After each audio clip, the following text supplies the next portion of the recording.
शादी के 10 साल बाद उन्होंने मुझे तलाक देने का फ़ैसला किया। कहा कि उनकी ज़िंदगी में कोई और है, लेकिन मैंने वो किया जिससे उन्होंने अपना इरादा बदल दिया। मैंने उनके सामने 1 महीने तक हमारी ज़िंदगी में ऐसे कई बातें होती हैं जिसके कारण हम अभी जो होता है उसे छोड़कर अपना सारा ध्यान वहीं लगाकर रखते हैं। मेरी ज़िंदगी में भी ऐसा ही कुछ हुआ। मेरे मायके में कुछ सालों से बहुत विवाद चल रहा था। मैं नहीं चाहती थी कि इसकी भनक या इस झमेले में वो पड़े, इसलिए मैंने उनसे यह बात को छुपाया और अपने तरीके से उसे हल करने में लगी रही। पर मुझे नहीं पता था कि यह सब इस तरह से मेरे ही जीवन में और ज़्यादा परेशानियां लेकर आ जाएगा। मैंने कई बातें थी जो उनसे छिपा कर रखी थी, इस कारण उन्हें क्या पता क्या लगने लगा और वो ना जाने कब मन ही मन मुझसे अलग होने लगे। शादी के इतने सालों बाद हमें लगता है कि सब सही चल रहा है, लेकिन यह सब कैसे हो गया मुझे पता भी नहीं चला। कभी भी हमारे बीच में इस तरह की कोई बात नहीं होती थी। वो मुझसे ज़्यादा कुछ पूछते नहीं थे, उनका स्वभाव भी कुछ इस तरह का था, या शायद मैं ही अपनी परेशानियों के चलते वो नहीं देख पाई जो मेरे जीवन में आने वाला था। जब मेरी आंखों से वो पर्दा हटा और मैंने देखा तो मुझे समझ आ गया था कि मुझसे क्या गलती हो गई है। मुझे इस बात का एहसास हो गया था। मैंने उस गलती को ठीक करना चाहा, लेकिन तब तक शायद देर हो चुकी थी। उन्होंने एक शाम उनके फैसले के बारे में मुझे बता दिया। उन्होंने कहा कि मुझे तुमसे ज़्यादा कुछ नहीं बोलना है, ना जानना है। मैं बस तुमसे तलाक चाहता हूँ। मेरी ज़िंदगी में कोई है और मैं अब उसी के साथ रहना चाहता हूँ और मेरा फ़ैसला नहीं बदलेगा, चाहो तुम कुछ भी कहो। यह सुनकर जैसे मेरे पैरों तले ज़मीन ही निकल गई। मुझे पता भी नहीं चला कि कब मैं उनसे इतनी दूर हो गई और कब उनकी ज़िंदगी में कोई और भी आ गई। इतना तो मैं जानती थी कि वो एक बार जो सोच लेते हैं वो फिर करते हैं। मैंने उस समय अपने आप को कंट्रोल किया।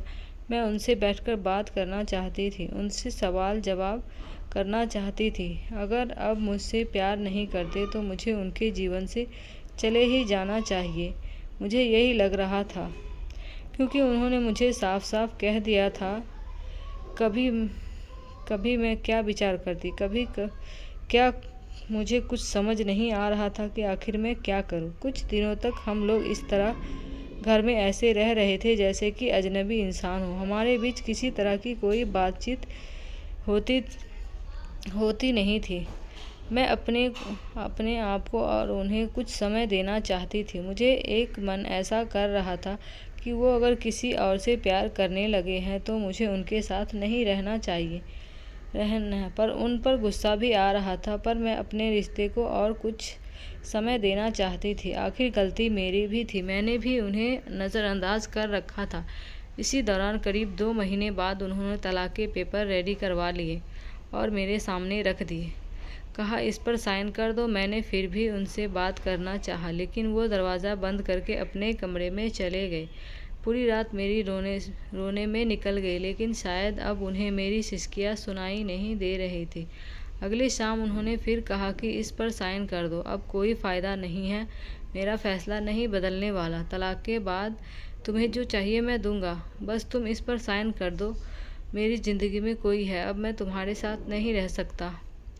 इतना काफ़ी मुझे तोड़ने के लिए। रात भर फिर मैंने कभी सोचा कि साइन कर दूँ, कभी कुछ हज़ार तरह के विचार मेरे मन में चलने लगे। लेकिन मैंने सोचा कि मुझे इस रिश्ते को एक मौका और देना चाहिए। सुबह जब उन्होंने फिर कहा कि साइन करो, तब मेरी शादी बचाने के लिए मैंने एक आखिरी कोशिश की। मैंने उनसे कहा कि मैं इस पर साइन कर दूंगी, लेकिन मेरी एक शर्त है। उन्होंने पूछा कि क्या, बताओ। मैंने कहा कि 1 महीने तक आपको वही करना होगा जो आप शादी के शुरुआत में करते थे। क्या करना होगा, उन्होंने पूछा। मैंने कहा कि आपको सोते समय यहाँ से मुझे गोदी में उठाकर अपने बिस्तर तक ले जाकर सुलाना होगा। उन्होंने मेरी तरफ थोड़ा गुस्से से देखा और कहा कि ऐसा नहीं हो सकता। मैंने कहा, मैं चाहती हूँ कि आप मेरे लिए वो दिन वापस ले आए, उसके बाद तो मैं कभी आएंगे नहीं। इसलिए 1 महीने के लिए आप मेरी यह इच्छा को पूरा कर दें।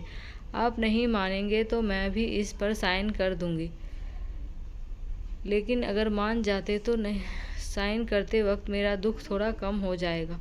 वो कुछ समय मेरी बात मान ली। रात में अब इंतज़ार कर रही थी वो कमरे में। फिर उन्हें एहसास हुआ कि मैं नहीं मानने वाली, तो वापस बाहर आए, मुझे गोद में उठाया, मेरी तरफ बिना देखे। मैंने अपने हाथ उनके गले में डाल दिए। उन्होंने अब मेरी तरफ देखा। मैंने कहा, अरे पकड़ूंगी नहीं तो गिर जाऊंगी। मेरे चेहरे पर एक मुस्कान और शर्म दोनों थी। लगा जैसे कि आज ही हमारी शादी हुई है और यह पहली रात है। वो धीरे धीरे मुझे लेकर बिस्तर तक गए। बस फिर मैं रोज़ रात का इंतज़ार करने लगी, कब वो आए और मुझे गोद में उठाए। पहले 3 से 4 दिन में ही उनके चेहरे पर भी थोड़ी मुस्कान तो आने लगी। नज़रें मिलाने से अभी भी डर रहे थे। शायद उन्हें डर था कि फिर से मेरे लिए प्यार न जग जाए। करीब 15 दिन बाद उनका हृदय परिवर्तन होने लगा। मुझे उनकी आंखों में प्यार दिखाई देने लगा। वो भी अब मेरी आंखों में देखने लगे। रोज़ रात को यही होता था। हम दोनों के बीच में जो दूरी थी अब ख़त्म होने लगी। शायद उन्हें भी अब यह एहसास होने लगा था। यह सब मेरी ज़िंदगी के खूबसूरत पल थे। 1 महीना पूरे होने में ही था। मुझे पता था कि ऐसा करने के बाद हमारे सारे गिले शिकायत दूर हो जाएगी, और वैसा ही हुआ। कब महीना पूरा हुआ मुझे पता था, लेकिन महीना होने के बाद भी अब सिलसिला शुरू है। वो मुझसे और मैं उनसे दूर नहीं हो पाए। सोया प्यार फिर से जाग गया। पिछली बातों पर मैंने उनसे कोई बात नहीं की, लेकिन मुझे नहीं लगता कि उनकी ज़िंदगी में कोई और है। क्या पता उन्होंने भी यह सब मुझे सबक सिखाने के लिए किया हो। अब मैं अपना प्यार और अपने पति को खोना नहीं चाहती।